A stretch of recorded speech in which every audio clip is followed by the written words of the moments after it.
वाणः पुत्र शतज्येष्ठो बलेरासीन महात्मना येन वामन रूपाय हरेद्यायी मेदिनी तस्वीरसा सुतो वाणः शिव भक्ति रता सदा मान्यो वदान्यो धीमांशा सत्य संदो दृढ़वता।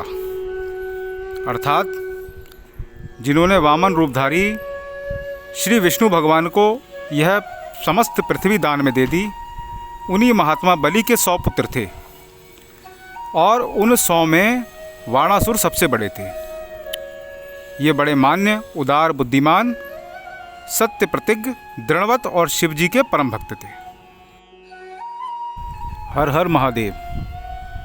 साथियों, भगवान की भक्ति केवल मानव देवताओं ने ही नहीं अपितु बहुत से असुरों ने भी की है और भगवान की भक्ति करके उस परम पद को प्राप्त किया है जो देवताओं के लिए भी दुर्लभ है।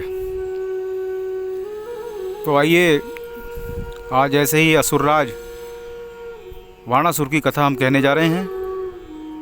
कृपया ध्यानपूर्वक सुनिए।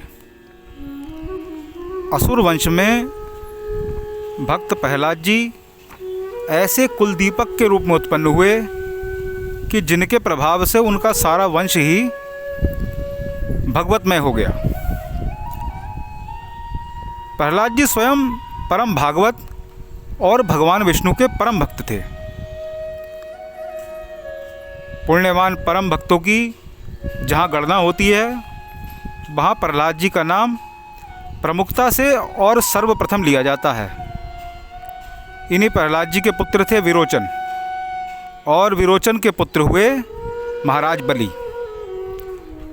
जिनको कि हम दान शिरोमणि के रूप में भी जानते हैं। और वह इतने सत्यवादी हुए कि साक्षात भगवान विष्णु को वामन का रूप लेकर के उनके यज्ञ में आना पड़ा और छद्म वेश से उन्हें बांधकर अंत में स्वयं बलि के प्रेम पाश में बंध जाना पड़ा। और तब से अब तक कहा जाता है कि उनके दरवाजे पर द्वारपाल बनकर के स्वयं भगवान श्री विष्णु विराजते हैं। उन्हीं राजा बलि के 100 पुत्र हुए। उनमें वाणासुर सबसे बड़े थे। उन्होंने हिमालय प्रांत में केदारनाथ जी के पास शोणितपुर को अपनी राजधानी बनाया। वाणासुर परम शिवभक्त और दृढ़ प्रतिज्ञ थे। इनके 1000 हाथ थे और इन्होंने हजारों वर्ष तक शिव जी की घोर तपस्या की। तपस्या के दौरान जब भगवान शंकर तांडव नृत्य के समय लय के साथ नाचते थे, तब ये अपने हजारों हाथों से नाना प्रकार के वाद्य बजा करके भगवान की सेवा किया करते थे। और इनकी इस प्रकार की सेवा से भूत भावन भवानीपति भगवान शंकर परम प्रसन्न हुआ करते थे। और इसी प्रसन्नता में उन्होंने वाणासुर से वरदान मांगने को कहा।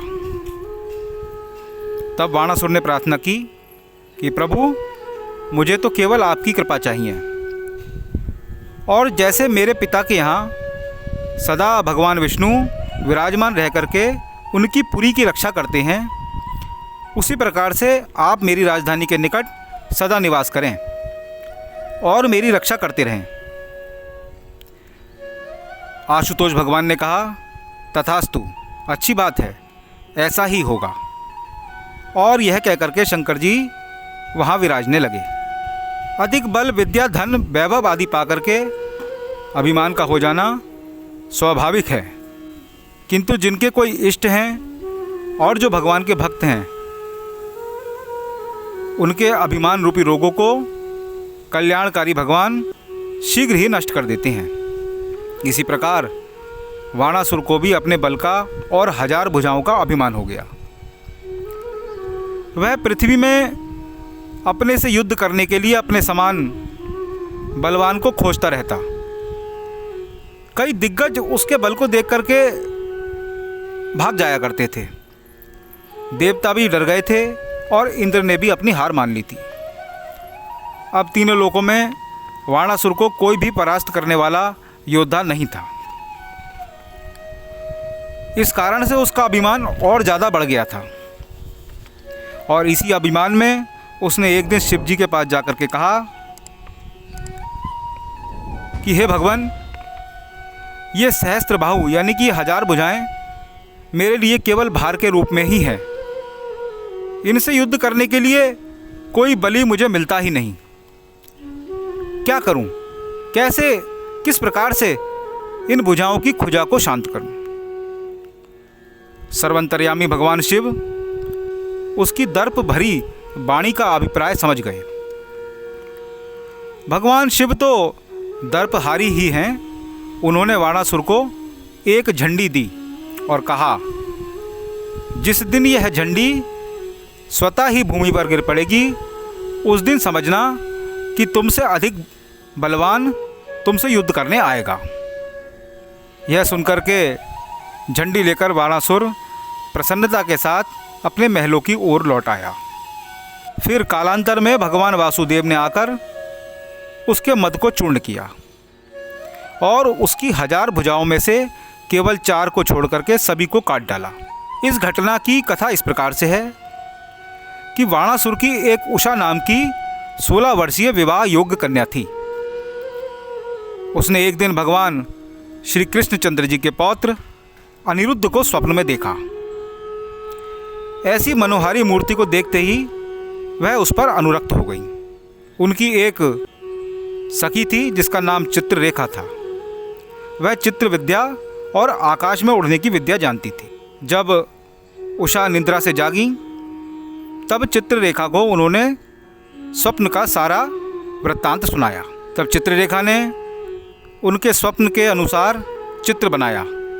जब चित्र बन गया तब उषा ने कहा, हाँ, यह वही राजकुमार है। चित्ररेखा ने योग बल से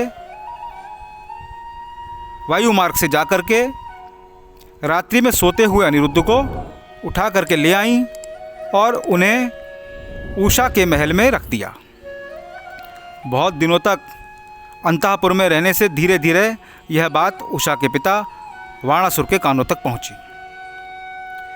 वाणासुर को बड़ा क्रोध आया और उसने एक दिन स्वयं जाकर के अनिरुद्ध को पकड़ लिया और उन्हें बंदी बना करके कारागार में डाल दिया। इधर की खबर उधर देने वाले वायु से भी अधिक वेगवान 14 भुवनों में बिना रोक टोक घूमने वाले देवर्षि नारद जी ने यह सब वृत्तांत द्वारकापुरी में जाकर समस्त यादवों और श्री कृष्ण भगवान से कहा। इस समाचार को सुनकर के बड़ी भारी सेना के साथ भगवान श्री कृष्ण ने शोणितपुर पर आक्रमण कर दिया और वाणासुर से भयंकर युद्ध करने लगे। जब वाणासुर भगवान श्री कृष्ण की शक्ति के सामने ना टिक सका तो उसने अपने इष्ट देव शंकर जी का स्मरण किया। शंकर जी तो औघड़दानी ठहरे। उन्होंने अपने भक्त से पूछा, क्या चाहते हो? तब वाणासुर ने कहा कि भगवान, आप मेरे लिए युद्ध करें। भगवान शंकर ने एवमस्तु कहा और अपने भक्त के लिए श्री कृष्ण जी से युद्ध करने लगे। श्री कृष्ण जी का और शिव जी का परस्पर बड़ा घोर युद्ध हुआ। दोनों ही ईश्वर थे, एक ही परम शक्ति के 2 रूप थे। उनका युद्ध ही क्या था? भक्तों को मान देने और भक्ति की मर्यादा बढ़ाने के लिए ही उन्होंने यह लीला रची और अंत में दोनों ओर से प्रेम संधि हुई।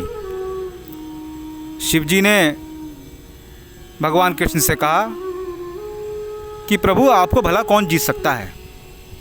यह वाणासुर मेरा परम भक्त है, इस पर कृपा कीजिए और इसे अभयदान दीजिए। भगवान ने कहा, एक तो यह आपका भक्त है, दूसरे प्रहलाद का प्रपौत्र है, मैं इसे मारूंगा नहीं। मैंने प्रहलाद के वंशजों को ना मारने की प्रतिज्ञा की है, पर इसकी भार रूप में जो ये 1000 भुजाएं हैं उन्हें मैं काट देता हूँ। केवल 4 भुजाएं इसकी सदा रहेंगी। यह आज से आपका प्रधान पार्षद माना जाएगा और सदा अजर अमर रह करके यह आपकी सेवा करेगा। ऐसा कह करके भगवान श्री कृष्ण ने वाणासुर को अभयदान दे दिया और उसी दिन से परम शिव भक्त वाणासुर अजर अमर हो गए। बोलिए भक्तवत्सल भगवान की जय। हर हर महादेव।